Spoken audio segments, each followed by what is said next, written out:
Welcome, everyone. I'm Tom DeCord, and I'm very excited to be joined by Stephen Fitzpatrick. Stephen's a veteran history teacher and longtime debate coach. He's in the New York area, and he shares his experiences with AI in his weekly newsletter, Teaching in the Age of AI. I and many others are a huge fan of his Substack postings and has just a tremendous way of providing wisdom and insights blended with humility as well. So, Steve, hey, thanks so much. Really appreciate you being here with me. Thanks for having me, Tom, and thanks for those kind words. Of course. Hey, can we start with your teaching? Could you tell us about your classes, your school, your students? Let's start with that environment. Sure. I've been in the classroom 31 years. I started in the fall of 1995, and I've been at the same school for that entire time. So you can, read into that what you will, but it's been a great experience. I've had two adult children go through there. I have a current sixth grader, so I've seen it from the perspective of a parent as well as a longtime faculty member. Um, it's a K-12 independent school. Mhm. So it's in the tri-state area, right about 20 miles outside of New York City. And we have a fairly rigorous curriculum. And I've taught both middle and upper school predominantly in the last decade or so. In the high school, I teach a 10th grade American history class. I teach an independent research course, which has been sort of proliferating over the last 4 years. And I teach a government and politics course, which I've done over the last decade. And then I also teach a great books class, which I started about 3 years ago, which has been a really nice contrast to some of the other more traditional classes. And so when I was in the middle school, I taught all sorts of history, Asian history, medieval history, history of religions, you name it. So I've had pretty good experience from sixth grade through 12th grade.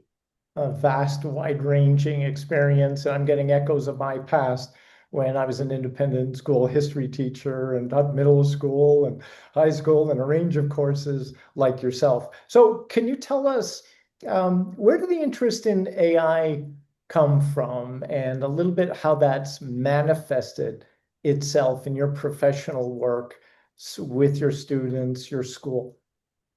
So, I mean, I would say I was definitely an early adopter and somebody who remembers the moment I sort of saw the demonstration in November of 22, late November. We were at a debate tournament and we had a giant screen for posting the debate pairings. And somebody said, "Oh, have you seen this thing, ChatGPT?" And so we started doing it on the screen. And that was when people would be like, "Oh, write this in the style of Shakespeare," right? And it would write Right. this perfect Shakespearean poem. And I remember thinking right then that this was going to be a big deal. Mhm. And so I just started reading everything I could get my hands on, and I really haven't stopped. So I have followed the trends and the thread and have been, as I said, an early adopter using the tools pretty much right out of the gate. Tried to see their application. I've run all my assignments through them Yeah. just to see the Mhm. baselines. I've experimented with all sorts of different workflows. And the big $1 million question is, how does this work in the classroom? And I think we're still all trying to figure that out. Right. And so you're working with AI in the classroom. You also lead an AI club. So you're hearing about the experiences of AI in other classrooms. So how would you characterize the experience of students with AI, both in your classroom and in the school in general?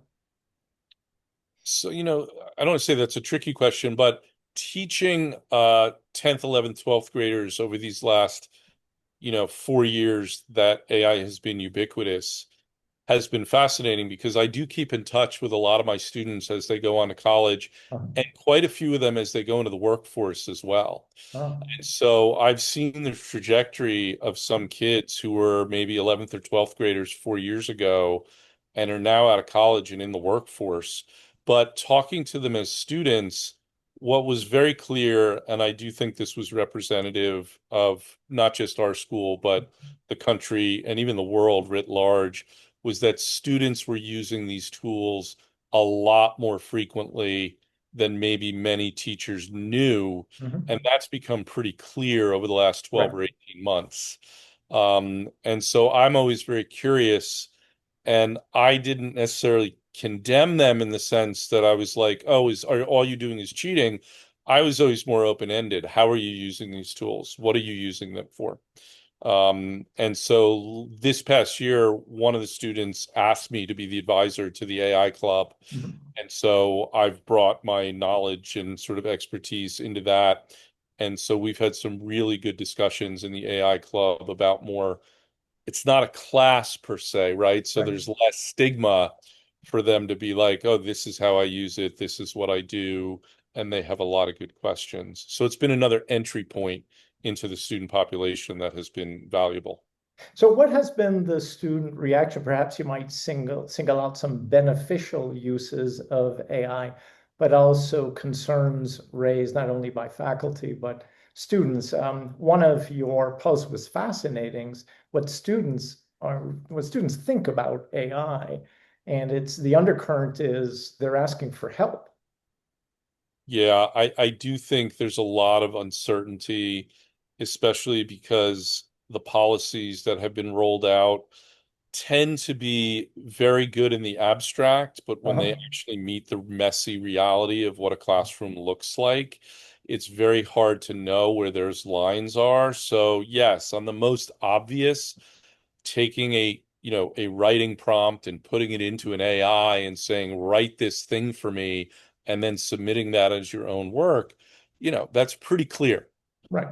But there's a whole range of different things that kids are doing in terms of editing, brainstorming, revising, and then you move out of the humanities, and they're kids now with the Claude visual design stuff that are making maps and charts and graphs and interactive tools, different things. I mean, a lot of these kids in the AI club, maybe not surprisingly, are way at a higher level of math than I ever took. And so they are much more well versed, and some of the things that they're doing is quite sophisticated. And so if they're doing a problem set and they reach a piece where they're not sure, they can use AI to kind of help navigate them. Our math department is not especially concerned about AI because Hmm. ultimately those kids have to go in and be able to produce in a paper, Mhm. pen and paper test. I Right. think humanities teachers are the ones who have felt the threat most existentially. Well, you relate in your Substack newsletter how some students have been very clever in engineering study guides and study partners for them and using a combination of visualizations and different sort of multimodal representations. So that's sort of fascinating initiative shown by students. Yeah, and of course, generating practice questions. Right. If they're going to have some kind of test that's going to include objective questions on a history unit, you can have an AI give you 50 sample multiple choice questions on the American Revolution, and you can navigate through them, right? So I've had kids come up and say, am I allowed to take my notes and use AI to help me organize them? And my standard response is sort of twofold. Number one, if I said no, what is possibly going to stop you, right? Like, and the bigger one is, does it help you? Right, Does it right. help you perform on the assessment? If it helps you, then sure, go ahead. I've had a kid tell me he used AI to help him prepare for his chemistry midterm and bombed it. And I said, well, there's your feedback, right? Well, I was doing a presentation recently, a sort of a continuum of AI use. On one end, there was unanimous agreement that yes, the AI should not write the paper for the student. And on the other end was, okay, should not use AI at all. But in the middle were all these different permutations of, for example, can you use AI for research?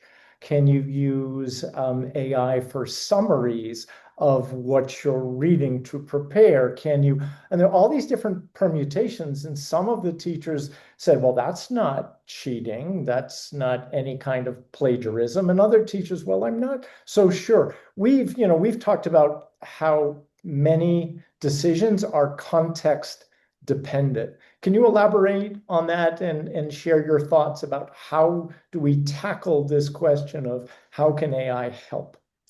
Yeah, I think that's a great way to think about it on this continuum. I also think a good way to think about it is there's trade-offs, right? There's always Mhm. trade-offs between any kind of thing that you're asking students to do. One thing that AI has done that I think is valuable is it's forced teachers to break down their pedagogy into really discrete steps, which we all like to think we do all the time. But I Right. think is, again, the messy reality of teaching, we sort of hand out an assignment and we don't always think, well, what is it that we really want the students to do in order to accomplish this task? So, for example, in my independent research class, we work on a project all year long. And it seemed absurd to me that at some point in that process, I would not demonstrate ways that AI can conduct research. That Mhm. does not mean that the students obviously are not also doing their own traditional research. I would also say, traditional research involves going to a library, which we have, but it also involves using databases. It also Mhm. involves using Yes. technology in other ways. Right. And databases are now incorporating AI Mhm. into their search functionality. So Mhm. I don't think it's as easy to untangle the don't use AI for this because it's filtered into a lot of the different things. So when you, for example, create a fairly elaborate, pretty detailed deep research report, which can be quite useful, provided the students read the report, Right. check the citations, and most importantly, I think recognize what that is drawing on, right? So, what is available to an AI, stuff that's on the web, and what's not available. So, if there are books that are behind paywalls or something that are in the corpus of something that would be really important for that topic, that is not going to capture it. It might say, here's a book you need to find, but if it gives you information from that book, it's likely to be from summaries, it's likely to be from Right. book reviews, it's likely to be from publicly available information. So a AI deep research report is one slice of an overall puzzle of research. I don't have a problem with students learning how to make that slice. Right. Okay. So now you consult with schools. I mean, I'm not surprised you're in demand. You have schools that are asking you to help the faculty, perhaps help the administration. And you've written recently that there's a gap between what AI is and what schools are doing. Could you articulate, could you explain to me what you see as the essence of that gap? Yeah, I mean, very quickly, I think when I first started writing last year, I was frustrated because I felt like schools were not moving fast enough on this issue and they were falling behind. And it became very clear that the pace and acceleration that the technology was improving was significant. Mhm. And many of the conversations were stuck in those early phases of the really, let's just say, looking back on it now, fairly clunky versions of these frontier models in 23, 24. And I think they've gotten significantly better. It doesn't mean they're perfect in any way, shape, or form. But my point was schools may not be they're trying to deal with what's happening now, Mhm. which is understandable. But if you follow the trajectory, whether or not you buy into these, science, sci-fi estimations of what this is going to look like a decade from now or so, it's very clear that the coding capabilities of these tools are allowing for kids and people to do a lot more than simply write an essay to cheat. And so I'd love to see more schools having a more rich conversation about where some of those capabilities lie. I just watched a demo yesterday of a content management system, something called Mhm. Veracross. So you probably heard of Veracross, I've heard of right? Veracruz, but I haven't. Right. So Mhm. they have now incorporated AI across their data abilities. So if you have Veracross as an independent school that runs your admissions and your advancement and your academic program, it has Claude-based AI built in that you can build dashboards and take your data and ask any conceivable question under the sun to get synthesized cross-reference information from all of your student body. The fact that those kinds of organizations are going all in on AI is another entry point that I think is going to force schools to have conversations if they're not having them about the classroom. Sure. So it's interesting that on the business side, or we could call it the, staff side, those AI conversations are having to happen. The academic side should be doing the same thing. And we know that after ChatGPT appeared in November 2022, the gut reaction of many schools, districts, individual teachers was simply to ban it. Now, there is still a significant contingent that has said consistently ban AI, but there seems to be a transition happening. Okay, so how do we leverage AI or how do we manage AI? What's your message when you encounter other educators, colleagues who are calling for a ban or sort of minimize AI's potential for actual learning? So I think there's two parts to that question. The first one, if somebody says ban, I would push on asking them what exactly they mean by that. Because I think a ban of utilizing or encouraging, not even encouraging, allowing students to use AI for any of their classroom work, you theoretically can try to do that with your own class if you don't assign anything for students to do at home, right? So when people say ban, I think what they really mean is I don't want students using AI for any aspect of what I'm asking them to do in my course. Mhm. And that's something I guess you can write into your syllabus or your curriculum. But when you say schools ban AI, you might as well ban the internet because you cannot ban every single tool that uses an AI chatbot at this point. So Mhm. the question to me becomes, what exactly are you doing as a school to talk about the benefits, potential benefits, and drawbacks to bringing AI into the classroom? And so, as you mentioned, the initial 2022, 2023 was let's ban it, like keep it out, because we didn't really know what it was. Mhm. Then there was another pendulum swing back where schools were starting to, if not go all in, were starting to be pitched by the ed tech vendors. And you had Gemini in Miami-Dade a year ago, where, they were all in. And I think I've written about, I'm still waiting to hear some of the feedback from some of those early experiments of the schools that were canaries in a coal mine.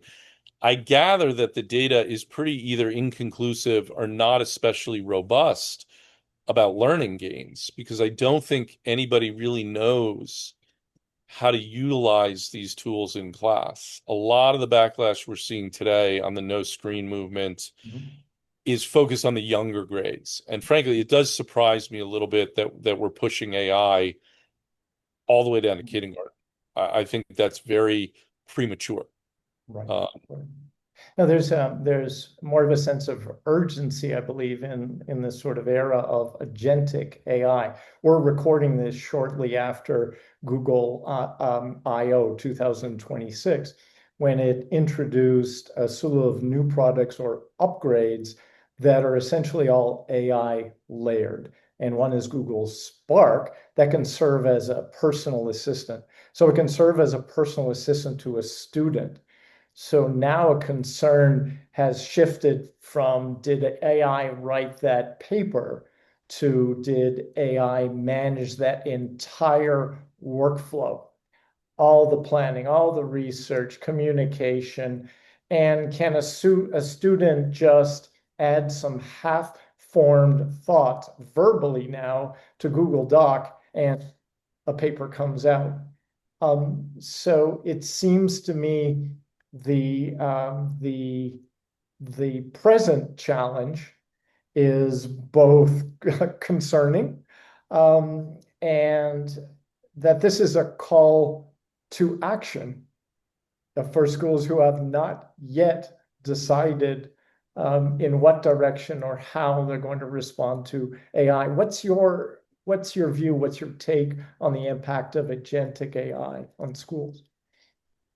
Once you start to automate entire sequence of workflows, right? So, as you said, it's not just, okay, as you and I grew up, read this chapter, go home, either write a paragraph essay, here's a prompt, write a summary. AI could do that a couple of years ago fairly well. What it is now is here's the entire unit on the Middle Ages. And if the teacher posts, all of those assignments and everything that you're supposed to do, and this is happening at the college level, especially with online courses, the AI can just go in and do the entire sequence of assignments fairly instantly. I think we're going to have to go back to the drawing board to some extent and think about the kinds of things we want to assign and what we actually want students to be able to do. My fantasy is sort of flipping things on their head and having kids create a unit or a website or teach a class or being able to leverage the strength of these models and do something more ambitious. I think that, again, my fantasy school 5 years from now is something along those lines. Other people's fantasy schools lock everybody in a room and sit around and read great books, right? I mean, there's value in that also. So I don't think these conversations are over by any means about what is going to be the right way to approach these technologies. Well, I brought up the Google I/O 2026 announcements because the Google ecosystem is embedded in so many districts and so many schools. So teachers are composing with Google Docs, and they're working the spreadsheets and Google Sheets and Google slide presentations, and students are using this. It's and along with Chromebooks, right? So we have this Google ecosystem, which is also buttressed by Google Classroom for administrative purposes. And so any change where AI is infused into various Google tools impacts many schools' tech ecosystem and essentially the schoolwork environment. So I'm seeing on the bright side benefits. Students now will get sort of multimodal representations of different concepts. They'll get summaries and overviews through search, and there are many benefits. But I also wonder, is it creating a great distance? And even for teachers, if teachers can, while they're sleeping, the AI is preparing their lesson and a reflection exercise and a slide, are we creating a disconnect? So we have these challenges of make sure that student work is authentic and has cognitive rigor, and the teachers that we stay in charge, that AI is teacher led, and we're supervising all that's happening. So we have some daunting challenges, but as I mentioned too, on the bright side, there are some incredible possibilities. Yeah, and to your point, I haven't even had a chance to look at the Google, rollout from yesterday. I've been swamped, and keeping up with all of these developments is a full-time job. And I mean, months ago, I sort of stopped trying to be on top of every single new development. I will definitely be taking a close look at that for the reasons that you say, which is that Google is the 800-pound gorilla Right. in the, school ecosystem. So those changes, they were not asked for by teachers. They were not They're just doing it. And I said this last year when it suddenly we went to Google was AI search. And I don't think a lot of people realized the significance of that at the time, that now AI mode is just a standard way of doing business within the Google search bar. So that's the other reason when you say ban I think people are like, well, that's not what I meant. You can still use Sure. Google, but I just mean it this way. But my point is, it's ambient. It's just everywhere, and it's going to be native to how kids today grow up. They are not, just to your point from earlier, they are not particularly, I don't want to say freaking out, but they're not responding to AI in exactly the same way as adults are because they're kids, and this is just the world that they live in. Mhm. I try to explain to my daughter, we didn't have Netflix where you could watch TV on demand whenever you wanted, right? They're like, Right. okay, great. Just tell me something I care about, right?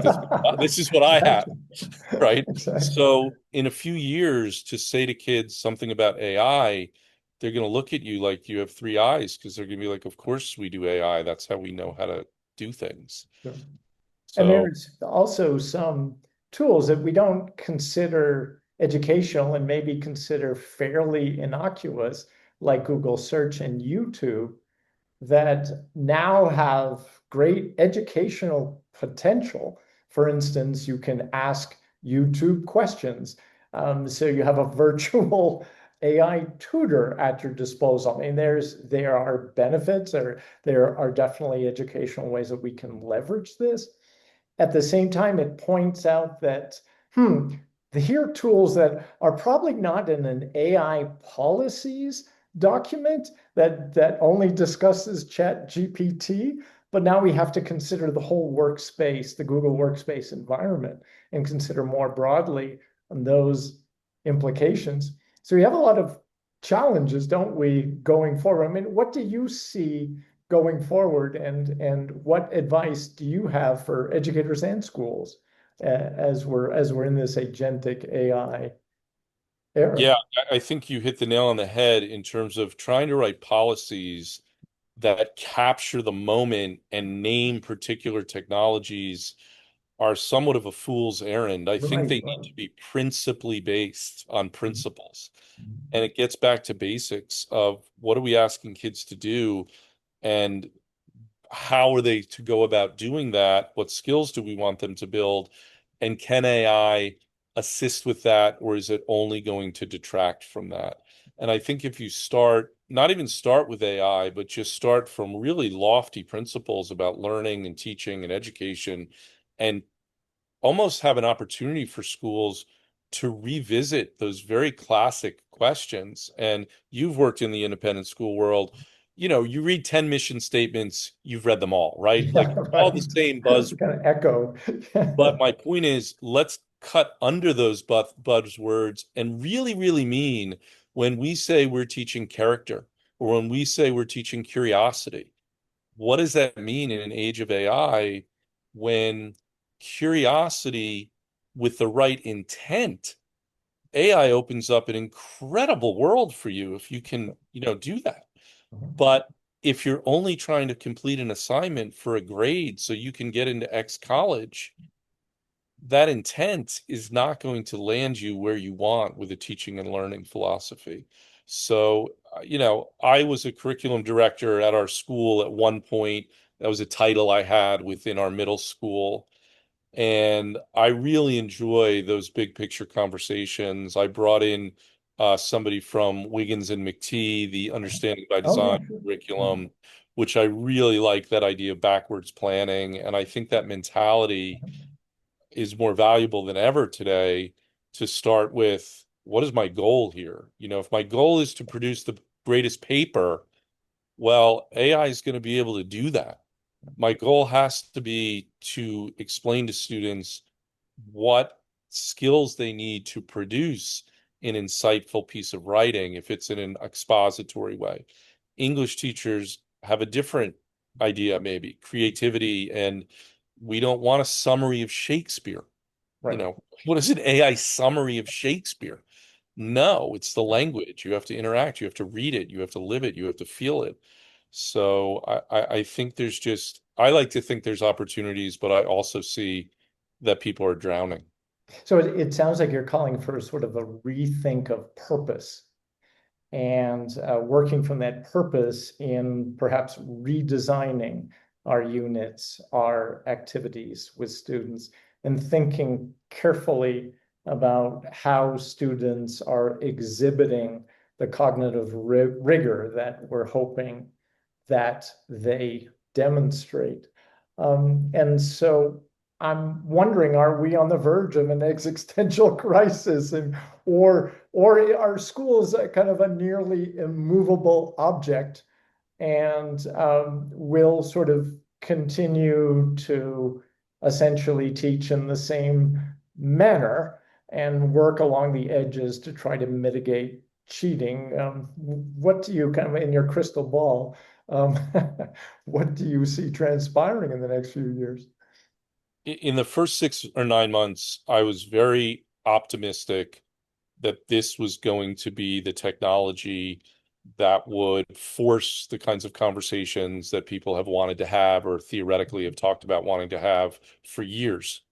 And then I read Justin Reich's Failure to Disrupt.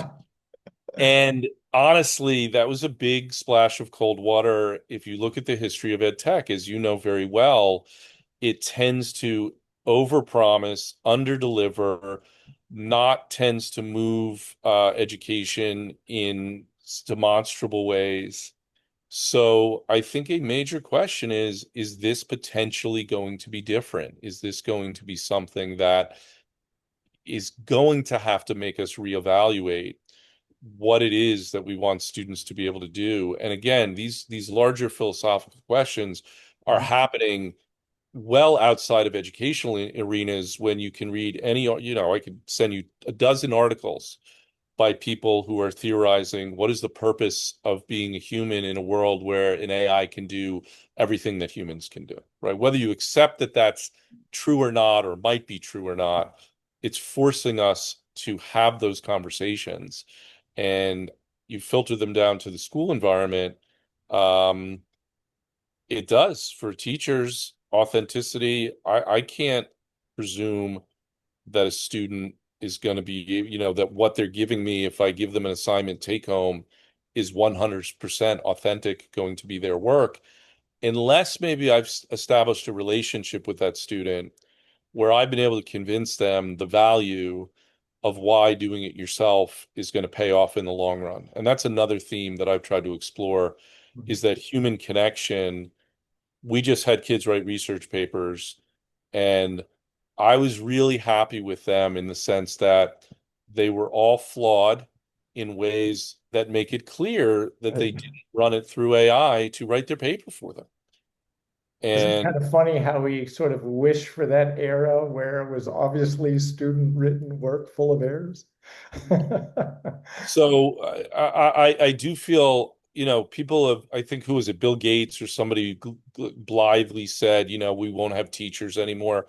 I don't agree at all. I feel like the human teacher is going to be more and more valuable as we go through this. But I would add, I do think it has to be a human teacher who has some awareness and facility with AI, because that hybrid, at least what I've found, having the skill set that, again, you and I are near the same age that we got from going through a traditional system, incredibly valuable. But if you layer on top of that some of the things that AI allows us to do, wow, you get a really, really big jump in productivity and ability to do things that you couldn't do before. Right. So the question is, in 25 years, do those kids have those native abilities, or have their abilities somehow been filtered through using AI from a very young age, and they have tremendous ability here, but huge gaps here? Like, we just don't know. I know we could talk for hours, and I'm sure we'll pick up on this theme, the two of us, a little bit later. But I'd like to first of all let people know how they can contact you. So if they want to pick up this conversation with you. So you can reach me through my Substack, Teaching in the Age of AI. There's a usually a contact on the bottom. I have a website, stephenfitzpatrick.co, um, that will make engagements with schools to come talk, to lead workshops, kind of to tailor it to whatever they wherever they are in their process. But I would say the best thing is just go through some of my articles to get a sense of where I'm coming from and how I've journeyed on this, right? I mean, the fun thing about writing online is you can go back and look at some of your earlier work and see how your thinking has evolved. And I've had a couple of core principles, but I will say I've definitely tempered not necessarily my enthusiasm, but my confidence in our ability to do this in a way that's going to be Mhm. optimally effective. Yes. I just Well, think there's I'm roadblocks. sorry. I was just going to say, I think there are some roadblocks that we're seeing totally understandably that are almost outside the purview of the educational world that are creating harder conversations around AI that probably should happen. So, Well, I highly recommend to the viewers to read your Substack newsletter. I mean, it's rare to find classroom practitioners who share their experiences and their insights on a regular basis, let alone someone who that does so eloquently, so clearly, so insightfully, and with, as I said before, great humility and understanding that this is a challenging process for all of us. So, hey, Steve, thank you so much. Look forward to picking up with you in the summer, chatting informally. And who knows, maybe we'll have another formal conversation together. I would love it. So, thank you so much for being part of it. Tom, thanks so much. I enjoyed it. As I've told you, I could talk about AI for a lot longer than most people would want to listen. So, Know how that feels. Thanks so much. sure, sure.